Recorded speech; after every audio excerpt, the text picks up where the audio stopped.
옆에 계신 분들과 한번 인사합시다. 큰 은혜 받으시기 바랍니다. 인사하겠습니다. 할렐루야. 성례주일 예배를 드리는 모든 분들의 심령에 하나님의 크신 은혜가 임할 수 있기를 주님의 이름으로 축복합니다. 후반기 특별 새벽 기도회를 우리는 지난 6일 동안 헌신이라는 주제를 가지고 진행을 하였습니다. 성도의 삶이 어떤 삶인지 헌신에 대한 여러 가지 오해들을 좀 내려놓는, 좀 깨어지는 그런 시간이 되기를 소망하며 진행을 하였는데요. 오늘은 역시 헌신이라는 주제를 좀 더 다루도록 그렇게 하겠습니다. 온전한 헌신의 삶이 어떻게 이루어질 수 있는지를 대해서 우리 사도 바울의 삶의 모습을 통해서 확인하고자 합니다. 우선 우리는 헌신이라는 단어를 들으면 자연스럽게 가장 먼저 교회 안의 어떤 다양한 봉사나 활동들을 떠올리기 쉽습니다. 그렇죠? 좀 내년에는 교사로 좀 헌신해, 뭐 이런 말. 찬양대로 좀 헌신해. 어떠한 일을 먼저 봉사 활동을 떠올리기 쉽습니다. 물론 그것도 중요한 헌신의 한 부분, 모습입니다. 하지만 헌신은 그런 활동과 봉사 이전에 훨씬 더 근본적인 의미가 있습니다. 기독교인의 헌신이라 함은 무슨 뜻인가? 기독교인의 헌신은 이런 겁니다. 우리 믿는 자의 삶 전체가 예수 그리스도를 중심으로 이루어진다. 이것이 헌신의 근본 의미입니다. 우린 믿는 사람들이잖아요. 믿는 사람들의 삶 전체가 예배당에 모여서 하는 활동들이 아니라 우리의 삶 전체가 예수 그리스도를 중심으로 이루어진다 하는 것이 헌신의 의미입니다. 여러분은 예수님을 뭐라고 부르시지요? 어이요 하는 분 안 계실까? 우리는 주님이라고 그래요. 주님. 주님은 Lord, 주인님이라는 뜻입니다. 주인님. 과거에 나는 죽었습니다. 예수 그리스도 안에서 우리는 새 생명을 얻게 되었습니다. 거듭 태어난 존재로서 우리는 우리의 삶은 이제 더 이상 나 자신의 것이 아니라 우리 주님, 주인님의 것이다라는 것을 믿고 살아가는 사람들입니다. 그래서 모든 생명은 소명이다라는 말이 그런 의미일 것입니다. 부를 소의 목숨명이 될 수 있잖아요. 그러니까 우리의 목숨을 부를 수 있는 분이 계시다는 거죠. 요구하실 수 있는 분이 계시다라는 것을 우리는 믿고 살아가는 존재들입니다. 주님과 함께 죽고 주님과 함께 살아나는 그러한 사람으로서 내 안에 예수의 생명이 살아 역사하는 그런 꿈을 꿔야 합니다. 그런 마음이 있어야 헌신의 길을 걸어갈 수 있는 겁니다. 오늘 사도 바울이 빌립보 교회 성도들에게 보낸 이 편지의 한 부분을 통해서 우리는 헌신이 과연 무엇인가 그 의미를 한번 발견해 볼 수 있겠습니다. 제가 특세 기간에 헌신이라는 것은 억지로 짜내는 게 아니라 하나님이 우리에게 부어주신 그 은혜에 대한 성도의 마땅한 반응이다라고 여러 차례 말씀드렸죠. 헌신은 은혜에 대한 마땅한 반응입니다. 억지로 하는 게 아닙니다. 온전한 헌신은 온전한 신뢰의 바탕을 두고 있는 겁니다. 그 대상을 믿는 거예요. 대충 믿는 게 아니라 전적으로 믿는 겁니다. 예수 그리스도가 이 세상의 그 무엇과도 바꿀 수 없는 최고의 복이라는 것을 굳게 믿고 신뢰할 때 우리는 헌신할 수 있습니다. 좀 전에 우리 중고등부 학생들 특송을 했는데 어제 우리 입교받는 학생들 2명을 데리고 제가 문답을 진행했습니다. 저도 이제 5년, 우리 교회 부임한 지 5년이 저물어 가고 있으니까요. 5년 전에 정말 애기들 같았거든요. 아이들 티가 많이 났는데 이제는 야 너네 너무 징그럽다. 제가 막 얼마나 성장했는지 몰라요. 그러면서 제가 그 얘기를 그런 질문을 했습니다. 예전에 우리 교회가 옛날 이야기 할 때 어떤 너희 아버지 때, 어머니 또래 그런 분들이 중고등부 때 한 학년에 막 80명씩 있고 그랬는데 한 학년에 지금 다 어디 갔는지 모르겠다면서 안타까워하는 그런 얘기를 들었다. 너네들은 정말 예수님이 정말 가장 소중한 분이라고 믿고 있냐라고 하니까 믿는데요. 눈이 막 초롱초롱해요. 그리고 제가 얼마나 마음이 따뜻해졌는지 모릅니다. 정말 너희들 예수님을 잘 믿고 예수님을 최고의 복으로 믿고 그렇게 살아가고 그렇게 청년되고 장년되어 부르심의 자리에서 그렇게 살아가라. 제가 그렇게 권면하고 기도해 주었습니다. 주님이 최고의 가치라는 것을 믿을 때 우리는 헌신을 할 수 있습니다. 엘리자베스 엘리엇의 글을 인용한 적이 있었죠. 기쁨은 고통의 부재가 아니라 하나님의 임재다라는 말이 있습니다. 하나님이 함께 하시는 게 참된 복이다라는 것을 우리는 믿고 살아가는 사람들입니다. 바울에게는 그런 믿음이 있었습니다. 빌립보서는 분류를 하면 옥중서신으로 분류가 되지요. 바울은 아마 지금 로마 감옥에 갇혀 있는 상태입니다. 처음에는 가택 연금 상태였어요. 어느 정도 자유가 주어졌지만 무슨 일이 일어났던지는 몰라도 그 변화 가운데 바울의 상황은 매우 어려워졌습니다. 어쩌면 곧 처형을 당할 수도 있는 그러한 위기 상황에 처해 있게 된 겁니다. 바로 그런 상황에서 쓴 편지가 빌립보서이거든요. 그런데 놀랍게도 빌립보서의 별칭이 무엇입니까? 기쁨의 서신입니다. 기쁨의 서신이에요. 바울은 지금 자신의 미래가 어찌 될지 모르는 불투명한 상황에서 내일 곧 죽을 수도 있는 그러한 위기 상황에서 성도들에게 편지를 하면서 나는 기뻐하고 있다. 너희도 기뻐하라. 주 안에서 누리는 기쁨을 말하고 있는 겁니다. 이게 바로 신앙의 힘이죠. 기쁨은 고통의 부재가 아니라 하나님의 임재다. 이 말이 딱 맞아떨어지는 지점이기도 합니다. 상황은 고통스러워요. 괴로워해야 마땅합니다. 곧 죽을 수도 있습니다. 하지만 바울은 그런 상황 초월하여서 평안과 기쁨으로 충만하였습니다. 이런 사람을 세상이 누가 꺾을 수 있겠습니까? 위대한 믿음의 사람입니다. 이런 위대한 사도 바울은 동시에 위대한 헌신의 사람이었습니다. 왜요? 우리의 믿음이 참되다면 반드시 헌신의 삶으로 이어질 수밖에 없기 때문입니다.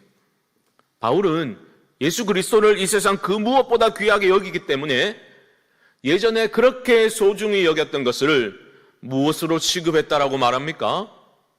배설물처럼 여겼다는 거예요. 예수 그리스도를 아는 그 지식이 예수 그리스도가 너무나 소중하기 때문에 다른 모든 것들은 배설물로 여겼다라고 고백하고 있습니다.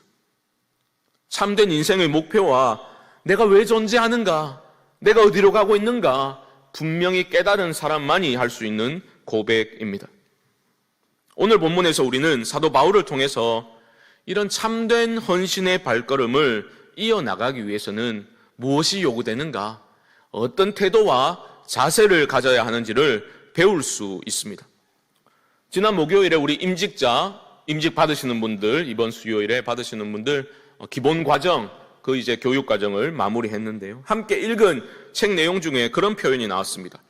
해성 그리스도인. 해성 그리스도인. 좋은 뜻은 아니에요. 혜성처럼 나타났다가 혜성처럼 사라지는 그런 사람들을 빗대어 표현한 겁니다. 여러분, 참된 믿음을 가지고 주님을 사랑하시고 또 주님께 사랑받은 그 힘을 가지고 헌신하시되 끝까지 헌신하시어 이 헌신의 레이스를 완주하실 수 있게 되기를 주님의 이름으로 축복합니다. 완주자의 삶을 우리는 꿈꾸고 살아야 합니다. 그런데 우리가 끝까지 헌신할 수 있기 위해서는 마음에 새겨야 할 것들이 분명히 있습니다. 세 가지만 오늘 본문을 통해서 한번 살펴보겠습니다. 첫째, 완주하려면 표대가 분명해야 됩니다. 여러분, 기독교는 열심의 종교가 아니라 방향이 우선입니다. 지식의 종교예요. 어떤 이론적인 지식이 아니라 방향성을 의미하는 겁니다. 헌신, 어디에 헌신해야 될지 그 대상이 분명해야 한다는 겁니다. 헌신의 대상이 곧 믿음의 대상이요, 복의 근원이라는 것을 우리는 믿고 헌신하는 겁니다. 사도 바울은 그것을 믿었죠. 표대가 바로 예수 그리스도이시다라는 것을 분명히 밝히고 있습니다. 생각해 보십시오. 사도 바울이 예수님 만나기 전에는 열심이 있었어요. 열심히 특심인 사람이었습니다. 하지만 방향이 잘못되어 있었죠. 그래서 주의 몸된 교회를 잔해했던 사람 아닙니까? 예수 믿는 자들을 잔멸하려고 했던 사람이 바로 바울이었습니다. 방향이 잘못되었기 때문에, 열심은 있지만 방향이 잘못되었기 때문에 그런 일이 일어난 겁니다. 하지만 바울이 부활의 주님을 만나고서는 완전히 바뀌었죠. 주님을 위해서 모든 것을 바쳐 헌신하는 삶을 살았습니다. 그는 헌신하면서도 기뻐했고, 아니 헌신했기 때문에 기뻐했고 행복한 사람으로 살았습니다. 그의 삶이 부활의 주님 만나고 헌신하니 그의 삶의 모든 어려움과 고난이 떠나간 게 아닙니다. 오히려 더 큰 고난을 받았죠. 도리어 헐벗게 되고 굶주리고 조롱당하고 돌에 맞아 죽을 뻔하고 세상적 관점에서는 너무나 비참한 삶을 살게 됩니다. 하지만 그는 주 안에서 참된 복을 누렸습니다. 누구도 막을 수 없는 평안을 누렸습니다. 하나님의 영광을 보며 표대를 향해서 사도 바울은 달려가는 삶을 살았습니다. 왜 고민이 없었겠습니까? 어찌 흔들림이 전혀 없었겠습니까? 그의 서신서를 읽어나가다 보면 그는 밤새워 눈물 지으며 번뇌하고 고통받았던 그러한 시간들이 분명히 있었습니다. 하지만 표대는 분명했죠. 목표가 분명했기 때문에 목표만이 분명했는 것이 아니라 그 목표를 향해서 헌신할 때 주님이 이겨낼 은혜를 주셨기 때문에 바울은 그 길을 갈 수 있었던 것입니다. 우리도 마찬가지입니다. 우리가 헌신하고자 하지만 우리는 연약해서 흔들리고 넘어질 수 있습니다. 특세기간 중에 우리 베드로의 삶을 살펴보았잖아요. 베드로의 삶을 보게 되면 그의 삶의 여정이 또한 우리의 모습과 비슷하지 않습니까? 우리 인생 주님 만나고 일직선으로 똑바로 지금 이 자리까지 걸어온 분이 누가 계십니까? 돌아보면 참 부끄럽지요. 갈짓자 행보로 이리 갔다가 저리 갔다가 흔들리고 비틀댄 모습이 우리 모두의 모습 아닙니까? 흔들릴 수도 있고 넘어질 때도 있습니다. 하지만 표대가 희미해지고 표대가 가물거리면 안 될 것입니다. 그러므로 사랑하는 성도 여러분, 괴롭더라도 흔들릴 바로 그때에 눈을 들어 우리 주님의 얼굴을 바라보실 수 있기를 주님의 이름으로 축복합니다. 여러분 발견하셔야 돼요. 여러분의 인생의 이야기 그 페이지마다 결코 지울 수 없는 하나님의 은혜의 흔적들을 여러분 주목하셔야 됩니다. 그리고 다시 한번 표대를 향해서 힘차게 달려가실 수 있기를 바랍니다. 두 번째로, 헌신자는 안주하는 사람이 아니라 완주하는 사람입니다. 안주가 아니라 완주입니다. 완주하기 위해서는 피해야 될 자세가 있습니다. 바로 안주하는 거예요. 안주하는 이런 잘못된 태도를 바울은 12절에서 이렇게 표현합니다. 내가 이미 얻었다 함도 아니요 온전히 이루었다 함도 아니라. 보십시오. 이게 위험한 태도라는 거예요. 아이고 나는 헌신할 만큼 했다. 충분하다. 이제 다 이루었다. 이런 자세는, 안주하는 자세는 참된 헌신을 가로막는 걸림돌이 되고 맙니다. 이런 걸림돌을 여러분 걸려 넘어지면 안 됩니다. 도리어 어떤 자세를 취해야 합니까? 13절 보십시오. 형제들아 나는 아직 내가 잡은 줄로 여기지 아니하고 오직 한 일, 즉 뒤에 있는 것은 잊어버리고 앞에 있는 것을 잡으려고 표대를 향하여 그리스도 예수 안에서 하나님이 위에서 부르신 부름의 상을 위하여 달려가노라. 바울이 이 말을 하고 있는 거예요. 그 바울이, 그 위대한 사역을 감당했던 바울도 결코 나는 이미 얻었어, 나는 충분히 헌신했어 라고 말하고 있지 않다라는 겁니다. 그는 만족하지 않았습니다. 안주하지 않았습니다. 표대 대신 그리스도를 향하여 달려갔다라고 말하고 있습니다.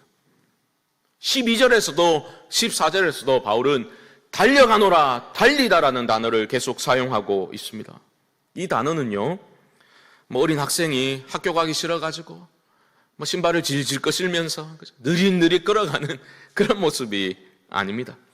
신발끈을 동여매고 달려갔다라는 거예요. 이 달리다라는 단어는 단거리 경주할 때 사용하는 단어이고요, 적군을 추격할 때 사용하는 단어입니다. 오직 그 목표물만을 집중해서 바라보고 한눈 팔지 않고 달려가는 것을 의미하는 겁니다. 13절 하반절 다시 보십시오. 오직 한 일, 즉 뒤에 있는 것은 잊어버리고 앞에 있는 것을 잡으려고 달려가노라. 여러분, 표대가 분명하면 다른 데 기웃거리면 안 돼요. 어디 더 좋은 길이 있는가 이러면서 자꾸 엉뚱한 곳을 기웃거리면 안 됩니다. 오직 한 목표, 예수 그리스도의 영광을 위해서 달려가야 합니다.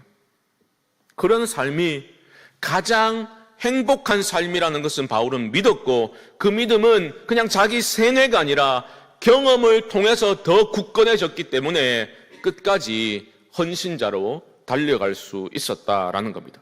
여러분, 달려가셔야 돼요. 달려가셔야 되는데 달려감에 있어 중요한 점이 한 가지 있습니다. 바로 나를 지독히도 붙잡고 늘어지고 있는 과거와의 깨끗한 결별이 필요합니다. 바울은 뭐라 합니까? 뒤에 있는 것은 잊어버리고 앞을 보고 달려가라 말하고 있잖아요. 뒤에 있는 것, 거추장스러운 것들을 주렁주렁 달고 걸어가는 게 아니라, 달려가는 게 아니라 뒤에 있는 것은 잊어버리고 주를 향해 달려가라 말하고 있습니다. 우리가 교회 일을 하다 보면 마음이 상할 때가 있죠. 마음의 상처가 될 때도 있습니다. 하지만 그런 문제가 여러분들이 헌신하는 것을 방해하도록 내버려 두시면 안 됩니다. 과거의 상처가 발목 잡도록 내버려 두시면 안 돼요. 그건 엄청난 손해입니다. 본인에게도 그렇고 공동체에도 그렇습니다. 어디 과거의 상처만이 우리의 발목을 붙잡습니까? 안 그래요.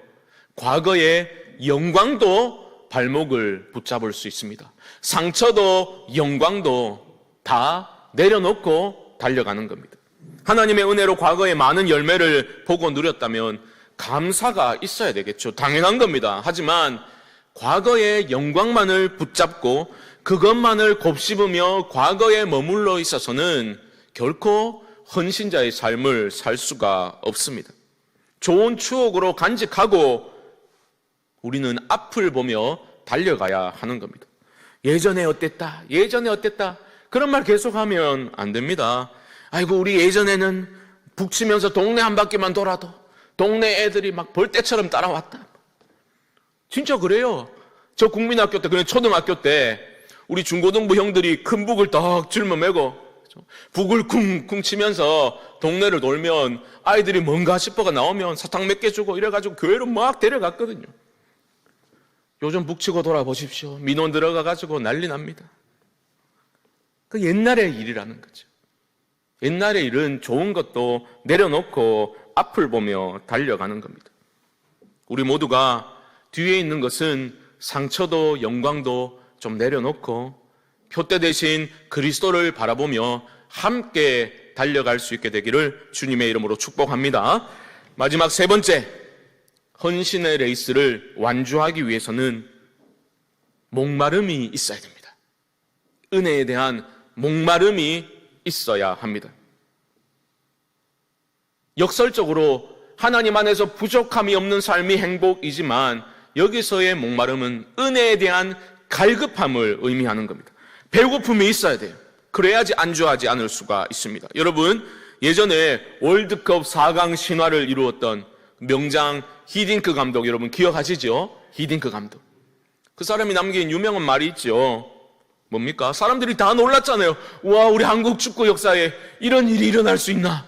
이게 꿈이가 생시가 막 이러면서 그렇게 놀라고 기뻐할 때 그는 뭐라 했습니까? I'm still hungry. 나는 여전히 배고픕니다. 승리에 대한 굶주림을 표현했잖아요.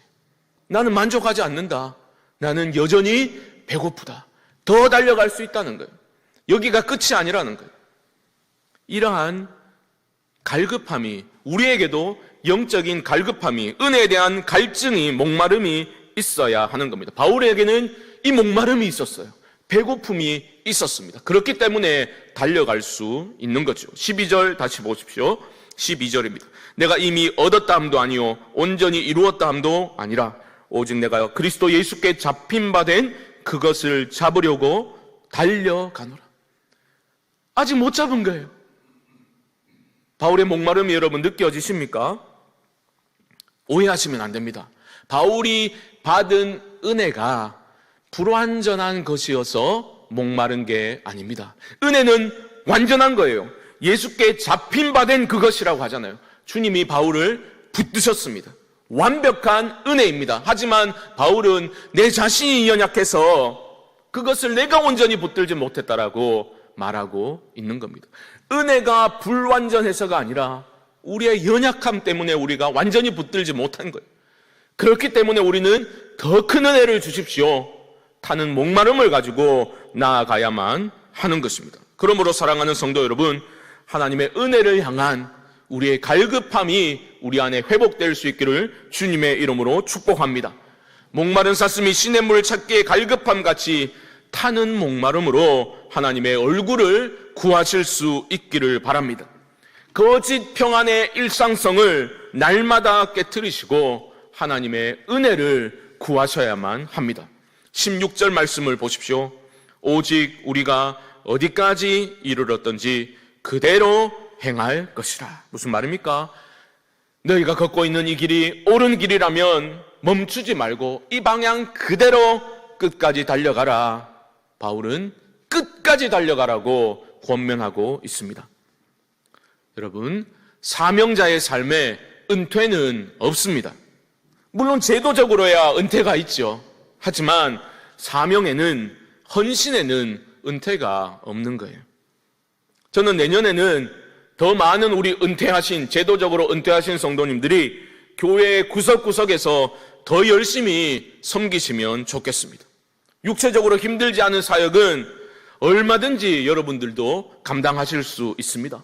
찬양의 자리, 기도의 자리, 그 어떤 자리에라도 표대 되신 그리스도를 사랑하는 그 마음을 가지고 은혜에 향한 갈급함을 가지고 여러분들이 끝까지 헌신하시는 그 모습을 통해서 교회는 영광을 드러내게 될 것입니다. 제가 얼마 전에 들은 이야기입니다. 우리 교회 최고령 은퇴 권사님 계십니다. 90을 넘긴 연세에도 그렇게 기도의 사명을 붙들고 계시는 그런 모습, 제 참 마음이 감동이 많이 되었습니다. 제가 한 번씩 전화 통화하면 그런 말씀하셔요. 제가 기도합니다. 목사님 기도합니다. 성도님들 전화 오면 그분들을 위해서 전화를 붙들고 기도합니다. 부족한 종을 위해서, 주의 몸된 교회를 위해서, 연약한 성도들, 투병 중인 성도들을 위해서 권사님 그렇게 기도하신다. 자신의 몸이 불편한데도 끝까지 기도하겠다. 그런 말씀하시는데 얼마나 감동이 되었는지 모릅니다. 저도 그분을 위해서 기도하는 거죠. 우리 교회 어르신들을 위해서 저는 기도합니다. 맑은 정신으로, 맑은 영으로 우리 주님 부르시는 그날까지 기도하고 헌신하는 모습으로 그렇게 주님이 부르실 때까지 달려가실 수 있도록 그렇게 저는 기도하고 있습니다. 말씀을 정리해 보겠습니다. 헌신이 무엇입니까? 헌신이란 참 믿음을 가진 성도라면 반드시 해야 할 일입니다. 헌신은 어떤 봉사와 활동 이전에 우리의 삶 전체가 예수님 중심으로 돌아가는 것을 의미합니다. 주인님의 말에 순종하는 게 헌신입니다. 여러분, 이를 위해서 표대를 분명히 하시기 바랍니다. 표대를 분명히 하십시오. 그리고 헌신자는 안주하지 않습니다. 우리는 완주를 꿈꾸고 완주만을 생각하고 헌신의 길을 달려가야만 합니다. 뒤에 거추장스러운 것, 과거의 상처도 영광도 여러분 다 잊어버리고 앞을 보며 달려가실 수 있기를 바랍니다. 우리가 다 함께 타는 목마름을 가지고 하나님의 은혜를 구하며 손잡고 헌신의 길을 달려갈 수 있기를 바랍니다. 가다가 쓰러지면 서로 일으켜주고 업어주고 격려하면서 끝까지 이 생명의 길, 진리의 길, 십자가의 길을 완주하셔서 이 길 끝에서 두 팔 벌려 우리를 기다리고 계신 그 주님의 품에 안기게 될 그날을 소망하며 헌신의 레이스를 완주하시는, 힘있게 완주하시는 모든 성광의 성도님들 되시기를 주님의 이름으로 간절히 축원드립니다.